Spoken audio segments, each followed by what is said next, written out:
आता हळद कुंकू वा.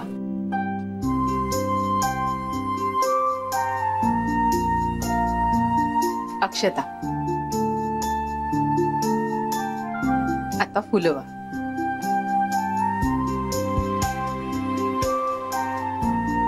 आता निरंजनाने होवाळ.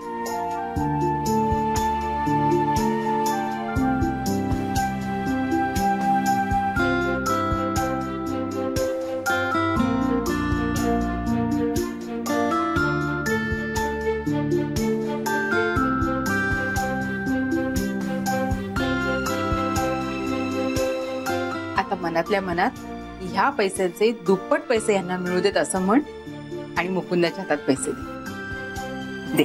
मुकुंदा ये वर.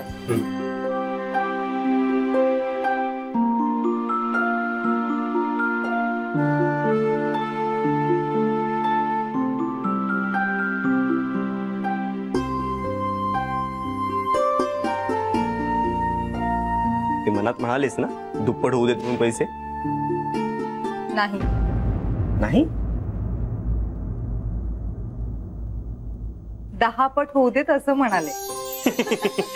तथास्तु.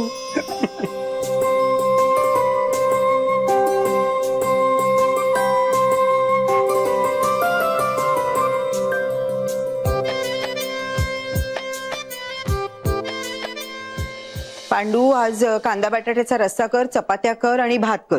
पुरे. आणि रात्रीसाठी मुगाच्या डाळीची खिचडी आणि कढी कर ना. आणि मिरगुंड तळ साहेबांना आवडतात खूप. आणि हो पावसाळा संपत आलाय तेव्हा ते टेरेस धुवून काढ. धुवून काढ म्हणजे बदा बदा बदा बदा पाणी नको टाकूस. पाणी जपून वापर. तुटवडा आहे पाण्याचा, कळलं ना. कुठे शेवाळ साचलं असेल, माती साचली असेल तर स्वच्छ करून टाक. मी बघणार आहे. हा भैरवच असणार. हाकलून दे त्याला. हाकलून देऊ.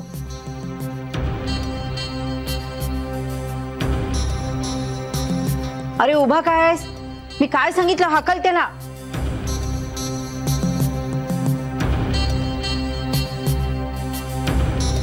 हाकलला तरी हा लाचारासारखा आत येणार आणि मलाही तेच हवं. 1 2 3 4 5.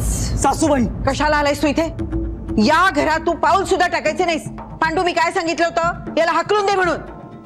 मोठ्या गुरमीत मला सांगितलं होतंस ना मी याव करीन मी त्याव करीन. आणि काय केलंस? काहीही केलं नाही. रिकाम्या हाताने आलास तू. चल चालता इथून. सासूबाई जोपर्यंत तुम्ही माझं म्हणणं ऐकत नाही ना तोपर्यंत मी इथून जाणार नाही. जाणार नाही?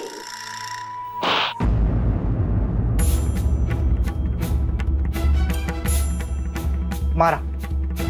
तुम्हीही मारा. काय काल त्या सगळ्यांनीच हात चालवून घेतले. आता तुम्हीही चालवा. त्याच लायकीचा आहेस तू. मान्य आहे मला. पण मला फक्त 2 मिनिटं द्या. मी तुम्हाला सगळं सांगतो. पांडू मला थोरल्या जावई बापूंशी जरा बोलायचे. तुम्ही आज जाल का? होय. बोला. सासूबाई मी माझं काम चोख केलं होतं. पण मी तिथे पोलिसांना घेऊन जाणार हे त्यांना आधीच कळलं होतं. म्हणून त्यांनी प्रियाला लपवलं. नाहीतर मी माझं जाळं बरोबर टाकलं होतं. आधीच कळलं होतं? कसं बरं आधीच कळलं होतं? काय आकाशवाणी झाली होती की काय? हा का त्या चिटणविसांची स्वतःची अशी गुप्तहेर संस्था आहे जी त्यांना आधीच खबर देते? हे बघ तू पोलिसांना घेऊन तिकडे जाणार आहेस हे फक्त आपल्या दोघांना माहिती होतं. मग त्यांना कळलं कसं? हा चल चल चल पटकन सांगा. तुझ्याकडे फक्त 30 सेकंद आहेत. सासूबाई या घरातलंच कोणीतरी असणार. हो का? अरे त्या दिवशी आपल्या दोघांशिवाय इथे कोणी नव्हतं. मग कोणी सांगितलं? मी. तुम्ही कशाला सांगाल? मग कोणी सांगितलं? सासूबाई मला फक्त 5 मिनिटं द्या. मी विचार करून लगेच सांगतो तुम्हाला. दिली.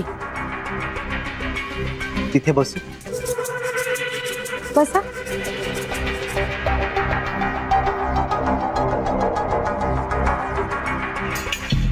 सासूबाई 1 कप चहा मिळेल? नाही म्हणजे माझं डोकं चालतं ना. पांडू, जी बाईसाहेब. जावई बापूंसाठी एक चहा आणा. हो हो. सासूबाई, आज तुम्ही मला जावई बापू म्हणताय, माझ्यासाठी एक कप चहा मागवताय. वा वा, माझ्या कानांना हे ऐकून खूप बरं वाटतंय. बळी देण्यापूर्वी बकऱ्याला पोटभर खायला घालण्याची पद्धत असते. तुम्ही तर माणूस आहात, तुमच्या इच्छा नको पूर्ण करायला. आता हा फालतू वेळ वाया घालवू नका. चला चला चला, पटकन विचार करा. फक्त 4.25 मिनिटं आहेत तुमच्याकडे.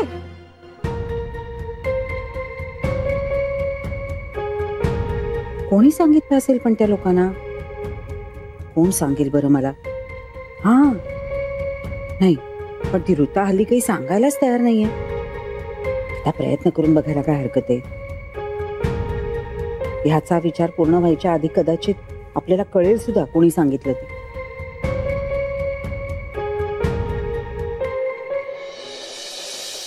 बाबा, सगळ्यांची देणी दिल्यानंतर हे 4 लाख रुपये उरतात. निव्वळ प्रॉफिट. पुढचं काम हे फार मोठं नसल्यामुळे त्याच्या रॉ मटेरियलसाठी किंवा इतर कामांसाठी यातले 1,40,000 रुपये लागणार आहेत. आणि 30,000 आम्ही दोघंही वाटून घेणार आहोत. आणि उरलेले 2 लाख रुपये ते आम्ही बाबाला देणार आहोत. का? अगं, त्या कर्जवाल्याला देण्यासाठी. चला, म्हणजे 20 लाखातले 2 लाख उतरतील ना? हो, पण 18 लाख उरतायत हे विसरू नका.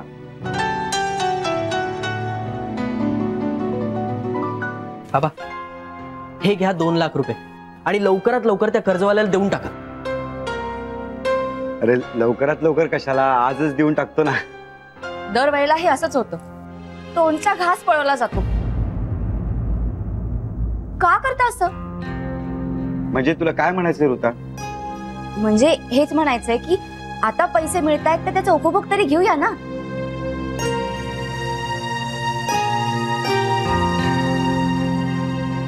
काय म्हणालीस तू?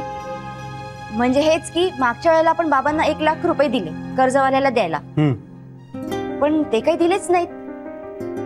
त्याउलट आजी आजोबा काश्मीरला फिरायला गेले. मग आता आपलं वय आहे तर आपण पण फिरूया ना. ऋता, अगं जरा समजून घे. त्यावेळी ते कर्ज फेडणं जास्त महत्वाचं आहे. हेच म्हणतो ते मी मगाशी. तुम्ही सगळ्यांनी माझं ऐकायचंच नाही असं ठरवलंय ना? ऋता वहिनी, बाबांनी जे काही कर्ज घेतलंय त्याची सगळी जबाबदारी आपली सगळ्यांची. आणि काही दिवस काही गोष्टींना आपल्याला मुरड घालावीच लागणार आहे ना. तुला बोलायला सोपं आहे ग, कारण उद्या तुला किंवा रायाला काही हवं असलं किंवा कुठे फिरायला जायचं असलं ना, तर तुला तुझे वडील आहेत ग तुझ्या इच्छा पूर्ण करायला. पण मला कोण आहे? मी काय करायचं? मला तर वडीलच नाहीये. आणि आई आहे तर आईकडे पैसे नाहीयेत. हे बघ ऋता, तू आता उगाच इमोशनल ब्लॅकमेल करू नकोस. या घरात ना मी कोणाला कळलेच नाही, अगदी माझ्या नवऱ्याला पण. त्यामुळे मला काही किंमतच नाहीये. उगाच माझ्यावर घसरू नकोस. तुझ्यामुळेच होतंय हे. तू मला कधीच किंमत दिली नाहीस तर हे लोक तरी का देतील? तुला उगाच वाटेल ते बोलू नकोस. आणि हे सगळे तुझी किंमत करत नाही म्हणजे नक्की काय ग? काय करायला हवं यांनी?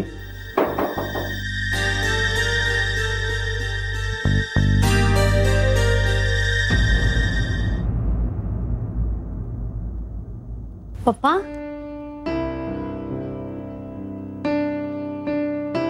ऋता, जा पटकन कॉफी कर जा. मी? अगं तू खूप छान करतेस. हा, जा. बघा, दर वेळेला ना हे असंच होतं. काही काम असलं ना की मी छान, इतर वेळेला मी वाईट. तर जातेस का?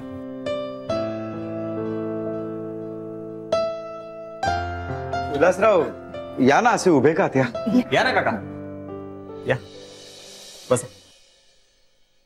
आज सकाळी सकाळीच कसं काय? हो, असं काय करताय? त्यांची मुलगी आहे ना आपल्याकडे. पाहिलं उल्हासराव, हे असं होतं आमच्या घरात. आता प्रिया पण आमचीच झाली. हो, खरं तर त्याबद्दल तुमचे आभार मानावे तेवढे थोडेच आहेत.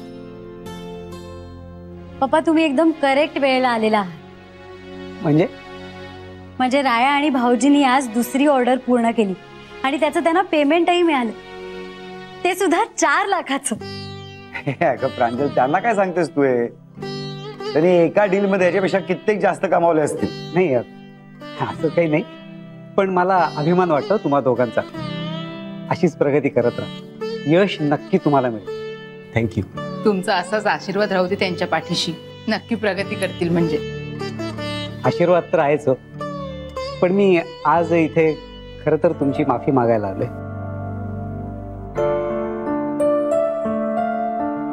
माफी कशाबद्दल? काल इथं जे काही झालं त्यामुळे तुम्हाला लोकांना खूप त्रास झाला. आमच्यामुळे पोलीस आले हो या घरामध्ये. नाही, या सगळ्या मनस्तापाबद्दल खरंच मी तुमची या सगळ्यांची माफी मागतो. अहो काय करताय उल्हासराव? माफी मागायची काहीच गरज नाहीये. बसा बसा तुम्ही, प्लीज बसा. मी मगाशीच म्हणालो ना तुम्हाला, प्रिया आमचीच झाली आता आणि आमच्यात खूप सहनशक्ती आहे. हा, पण गोष्टी त्याच्या पलीकडे गेल्या ना तर मात्र आम्ही कुणाचंही ऐकत नाही. तुम्हाला माहितीये का, काल कसले चिडले होते हे. फडाफडा मारलं ना त्या भैरवला. एखादा वाघ कसा शिकारीवर तुटून पडतो तसे त्या भैरववर तुटून पडले होते. आणि त्या इन्स्पेक्टरला सुद्धा फार बोलू दिलं नाहीये यांनी, त्याची बोलतीच बंद करून टाकली होती. शेवटी तो इन्स्पेक्टर ह्यांची माफी मागून निघून गेला. माधुरा, ते तुम्ही? अहो काही नाही हो उल्हासराव, आयुष्यातला सगळा राग त्या भैरववर काढला. बॉसचा, रस्त्यावरच्या मवाल्यांचा, आयुष्यात काही न करता भिका मागणाऱ्यांचा, भ्रष्टाचारी लोकांचा, सगळा राग असा मनात साठून होता ना, काढला भैरववर.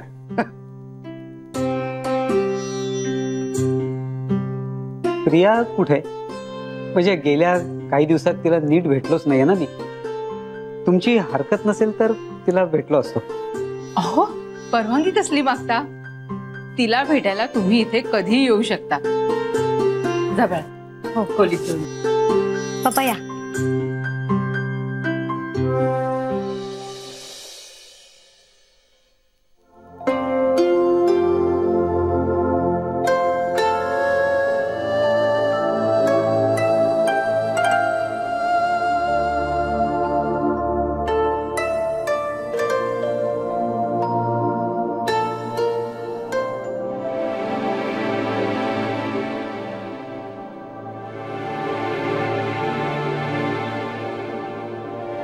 पप्पा,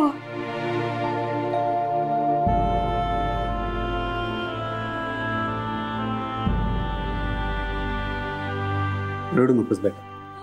जे काय आपल्या नशिबात असतं ना तेच घडत असतं, पण आपण त्याला खंबीरपणे सामोरं जायचं असतं. मी जी चूक केली ना पप्पा, त्याची शिक्षा मिळते मला. पण वाईट एका गोष्टीचं वाटतं, माझ्यामुळे या सगळ्या लोकांना भोगावं लागतं.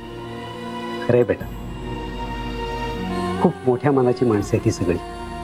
जे काही घडलं ना इथे त्याबद्दल त्यांनी माझ्याकडे एका शब्दाने देखील तक्रार केली नाही.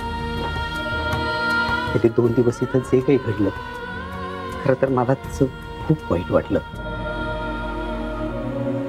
बाप म्हणून खरं तर मी तुझी काळजी घ्यायला पाहिजे होती. पप्पा प्लीज. पप्पा, तुम्ही असं का बोलताय? तुम्ही तुमच्या परीने प्रयत्न करतच आहात ना. हे बघ प्रिया, उद्या डिव्होर्स पेपर्स तयार असणार. मी ते इथे पाठवून देतो, त्याच्यावरती तू सह्या करून माझ्याकडे लगेच पाठवून दे. मग बघूयात तो नीच माणूस डिव्होर्स द्यायला कसा तयार होत नाही.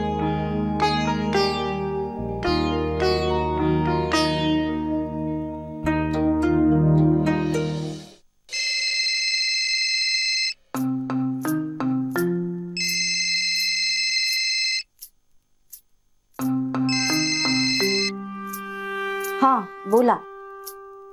काय ग, काल काही विशेष घडलं का तुमच्याकडे? हो घडलं ना, खूप मोठं घडलं. काय सांगतेस? काय काय घडलं? बाप्पाचं विसर्जन झालं ना.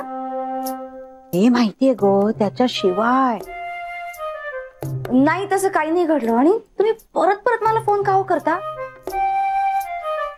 काय करणार अगं, अडला हरी आणि तू मला खूप आवडतेस ना, म्हणून मग सारखं सारखं फोन करून तुझ्याशी बोलावं असं वाटतं ग. आणि तुझ्याशी बोलले नाही ना की मला खूप वाईट वाटत राहतं. मग त्याचं काय आहे, तू खूप स्वभावाने चांगली आहेस ना, अडल्या नडल्याला मदत करते, मला समजून घेतेस, म्हणून मी तुला फोन करत राहते. आणि सगळ्यात महत्वाचं म्हणजे ऋता, तू खूप खूप हुशार आहेस. हो, मला खरंच असं वाटतं का हो? पण इथे तर सगळेजण मला मूर्ख समजतात. तू अगं जिथे पिकतं तिथे विकत नाही ना. बाई बाई बाई बाई, अगं मी तुझ्याशी काय बोलत बसले, तुला सांगायचंच राहिलं. तुझे माझ्याकडे पैसे होते ना 20,000. ते अगदी बरोबर लक्षात आहे. ते ना मी एके ठिकाणी गुंतवले होते, त्याचे आता 30,000 झालेत. तर ते घ्यायला कधी येशील? काय सांगता, एवढे झाले? हो. बर, मग मी मला वेळ मिळाला ना की मग घ्यायला येते. हा ये ये, मी वाट बघते. हा बरं, आता सांग काय झालं तिकडे? अहो काय झालं माहितीये का? ऋता, अगं कॉफी आणतेस ना ग? हो हो, आणते आणते. हॅलो, मी तुम्हाला नंतर करते फोन. हा अगं काय झालं, काही गडबड आहे का तिकडे? हो, प्रांजलचे पप्पा आलेत ना इथे. काय, हे तिकडे आलेत? मी करते तुम्हाला नंतर फोन. अगं हॅलो, कॉल डिलीट करते.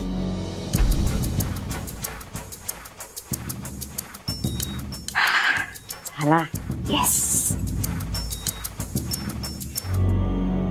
हे आता तिकडे का गेलेत आणि तेही मला न सांगता? बाई बाई बाई बाई.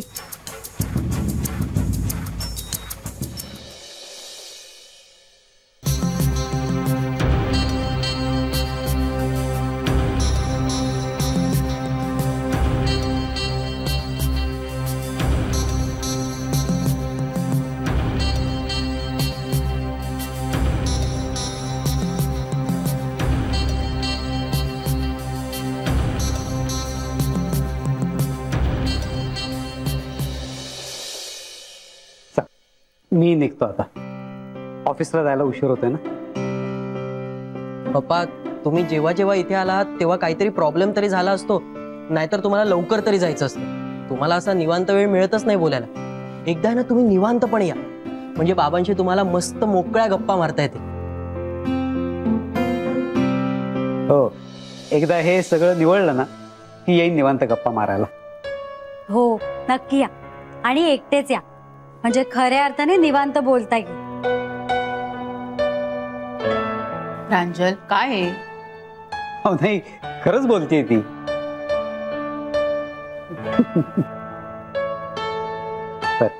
मी येतो आता. थांबा ना, मी तुम्हाला गाडीपर्यंत सोडून येतो.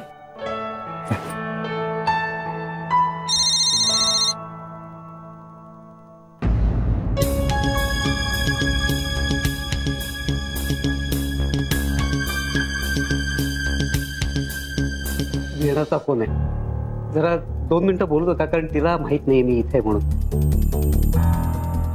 हॅलो, हा बोल. आता तुम्ही चिटणवीसांच्या घरी काय करताय?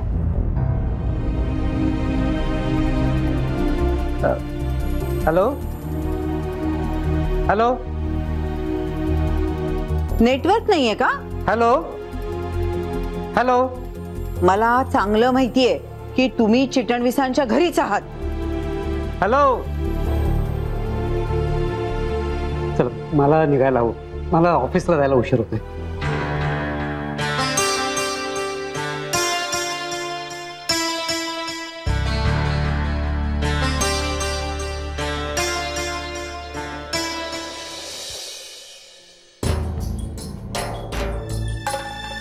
म्हणजे हे तिकडे आहे नक्की. आता रात्री घरी आल्यावर कळेल हे तिकडे का गेले होते.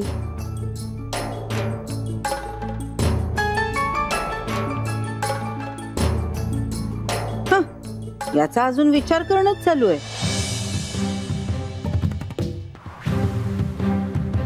फक्त 30 सेकंद शिल्लक येतं तुमच्याकडे जावई बापू. डोकं चालवा, डोकं. चला चला चला चला चला.